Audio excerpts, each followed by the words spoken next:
We in this country have always been in the business of making America great again. What making America great requires is that we recognize that there has been a brilliant and wonderful roadmap set down for us by our founding fathers, a guiding pathway, and also that we are not now, nor have ever been, exactly at the end destination of that pathway. Making America great again recognizes the distance that we have to go and that we always are going, always have been going, from where we find ourselves at any given moment towards the ideals that have been laid down before us. How great a leader is determined not by how great he says we are now, but how much he helps us go from where we are now towards that ideal that we have always dreamed of. We can look at our leaders and see whether or not they are taking us closer to or further away from our ideals as Americans. Now, to look at that, we have to first determine what our ideals really are. It's easy to say, endowed by their creator with certain unalienable rights, but what does that really mean? It is easy to say that we are here to make a more perfect union, but what does that really mean? So I've made an effort over a period of time to discover for myself what some of our key, core, deepest bedrock American principles are. And I've tried to look at whether or not the people who are leading us currently and the people who are candidates to lead us closer to or further away from those ideals. The first ideal I come up with is truth. There's an apocryphal story, perhaps a myth, perhaps not, that when asked by his father whether he had cut down his father's favorite cherry tree, George Washington said, "I cannot tell a lie, I did it." Now he did it even knowing that it was likely to cost him no small amount of discomfort. He did it even though it wasn't convenient for him. He was willing to tell the truth because to America and to George Washington, truth mattered. So we can ask whether or not our current leaders are leading us closer to or further away from this ideal of truth. Now, I know all politicians will at some point or another tell a falsehood. They will sometimes do it to protect their own reputations. They will sometimes do it because they think it'll help them get a piece of legislation through. They will sometimes do it because they think that it's in the long run interests of our country, that a single or a few falsehoods be stated. We can look at our current president, however, and wonder whether that's really what's happened, because there are whole articles with thousands of lies that Donald Trump has told. Now, most of them are inconsequential. Many of them are really trivial. It doesn't really matter, for example, how many people came to the inauguration, or even that the photographs were doctored a little bit to make it look one way or the other. It doesn't really matter that Mexico was never going to pay for the wall, and that when he found that out and had to admit it, he said he had never really said it in the first place. It doesn't really matter that the wall is not even being built. But some lies are a little more harmful because they undermine our sense of fairness, which we'll get to next. They undermine it because they make the effort to make oneself look better by lying about somebody else, about your predecessor. For example, in this year's State of the Union address, before COVID, a very long time ago, Donald Trump said that we had the best economy ever. No, it wasn't really the best economy ever, but it was a pretty good economy. He could have easily said that he had run a pretty good economy, that he had continued the growth in our economy that had started under the Obama years, far beyond what anybody else might have done. He could have said he continued that growth because he was a great businessman. That would have been self-serving perhaps, but basically telling the truth and celebrating something that we all wish to celebrate. But when he says, for example, that we had a jobless recovery or that the economy was in a slump, it doesn't take very much to show that that was a lie. The slope that led through our economy, both in terms of growth of jobs, decrease in unemployment, gross domestic product, even the stock market went up in a fairly steady slope from the beginning of the Obama presidency through the beginning of the pandemic. Relatively straight line. So what was the point in lying about it? That lie had really relatively little other than political consequences. But some lies are a little bit more consequential. We now know, for example, because he said it to a journalist, that Donald Trump knew very early on that the current pandemic, the COVID infection, was deadly, that it was borne by the air, and that it was likely to cause a great deal of havoc. But he lied about it. He didn't warn us about it. He had his own agenda. Maybe he thought the stock market would fall and damage his chances for re-election. Maybe there was something else. Basically, though, we can no longer trust what he says. Donald Trump undermines the very idea of truth. So if we believe that truth, the telling of truth, is a core, key American bedrock value, then we can ask who is taking us further away from that value or who might take us closer back towards that value. Now, the next value I mentioned is fairness. This is a key American value. Not only fairness, but law, the rule of law, justice under law, equal justice under law. Those words are actually carved over the Supreme Court, equal justice under law. So let me ask you, is it equal justice under law when the same crime that you or I would go to jail for, lying to the FBI or lying to Congress, allows Donald Trump to essentially excuse his political cronies? That would be bad even if it were just being based on friendship.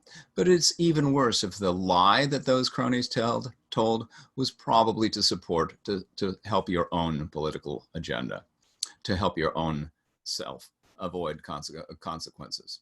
That's not really what we mean by equal justice under the law. Let's go ahead and talk about fairness. We have a sense of fairness. Nobody knows exactly what's fair or not. We have a general sense as Americans of what's fair play. So I ask you, the Constitution says that the President of the United States shall name, with the consent consent of the Congress, the advice and consent of the Senate, a Supreme Court justice. That is the constitutional duty of a Senate. Now, if a senator decides that they are not even going to hear a Supreme Court justice's nomination, we could say that that's not really just or carrying out your constitutional duties. But if they did it under an excuse that we're waiting because we're in an election cycle, you could at least say, okay, if that principle is established now and conducted further on until we as a nation get to change it, I can understand, that that's one way of looking at things. But when you refuse to even hear the nomination of one president because you say it's in an election cycle 1 year before the election, but the next election cycle for a different president, you can't help but rush your nominee through even after voting has already started, this is not fair. This is not equal justice under law. This is not the American understanding of justice. Next principle. We believe that our word is our bond. We like to believe that we are reliable, trustworthy. We like to believe that both our adversaries and our allies, our friends and our competitors, everybody can trust us, that when we say something, we will live up to our word, that our word is our bond. We admire that in individuals. We call it integrity. When we make an agreement, we expect that it should be held to. Let's say that you make an agreement to pay your rent if the landlord fixes something. He fixes it and then you decide not to pay your rent. That's not really integrity. That's not really living up to your bond. That's not really keeping your word. So you can ask whether this current administration has kept its word on many, many issues. Let's take the most obvious ones. Let's say the Paris Climate Accord. You could argue whether or not that was exactly to our very best advantage. I think it's probably to the advantage of the whole world to somehow stop climate change, but we could have a discussion about that. But once we as a nation, with every other nation, have made that agreement, and we change governments and the new government withdraws us from an international with every other country agreement, That's not really living up to our word. We made a huge agreement with Iran. Now, you can argue whether or not it could have been a little better, or waiting a little while could have tweaked something else, but basically it was an agreement that most people thought was fairly good, achieved most of what it wanted to do, but more importantly than that, was made in conjunction with and in agreement with not only our adversary, Iran, but with all of our allies and all of our global competitors, Europe, Russia, China. The agreement was ratified by the Senate, and it was sanctioned by the United Nations Security Council. Now, you could argue about whether or not you should add to that, change it, make some modifications to it, but once you've made a publicly agreed upon deal, and once the other party has actually started making concrete changes based upon their understanding that you will hold to your end of the bargain, it's not really part of our ideals, I believe, for us to be backing away from agreements. Does that square with your sense of reliability of the United States? Next value, decency. I believe that this country values decency, dignity, respect for individuals. I think that that's an American value. I think that it started with the very beginning. George Washington, for example, wrote when he was still a teenager a book called 110 Rules of Civility for polite conversation and interaction with others. Slight change from those words. Do we really believe that this president has advanced the cause of dignity or decency in this country? Do we believe that people listen to each other with more respect, that we hear each other out? Is the value of civility advanced by this government? I would submit that any objective reading of it would find that this is not a more civil union, that we are not more decent, that there is not dignity and respect for others has not been well served by this administration. Now, finally, our elections. Our most honorable tradition and our most sacred duty is that of voting in free and fair elections. If there were a threat to the elections, and for some reason there isn't seemed to be raised such an objection to the elections in 2016, I don't see the president asking that those elections be redone. But if there really were a valid threat, wouldn't a real leader of the free world, wouldn't a real adherent to American principles do everything possible to ensure that we could vote freely and fairly and safely, that all voices as much as possible could be heard, all voters could vote, but more importantly than that, that we would be respecting the results of our elections, that we would be honoring the tradition, well over 200 years now, of free and fair elections. Would a leader who really believed in the American ideal, in our American principles, in our American values, be undermining the notion of free and fair elections, undermining the legitimacy of our elections? Would they be undercutting the sense that we are doing our most honored and sacred duty of electing our own government? I think a real American leader would not do that. So I believe that our only way to adhere to our values and our traditions as Americans, this particular election, is to vote for the Democratic ticket, to vote for Joe Biden as our president and Kamala Harris as our vice president, and Democratic senators and congressmen when they are on the ticket. Now, I want it to be clear, I don't believe that's true forever. I really don't believe there's anything wrong with people who have had permanent long-term Republican values supporting those values. I've had some of my values have been considered conservative by many at various times in my life. I believe that had I voted for President Obama, but had John McCain or had Mitt Romney been elected president, I would not have been in the least bit ashamed. We, I hope, can have in the next electoral cycle a really genuine adult discussion about, let's say, the amount of taxation and the role of government in regulation, and whether or not military strength or diplomatic understanding are better ways of getting our interests served.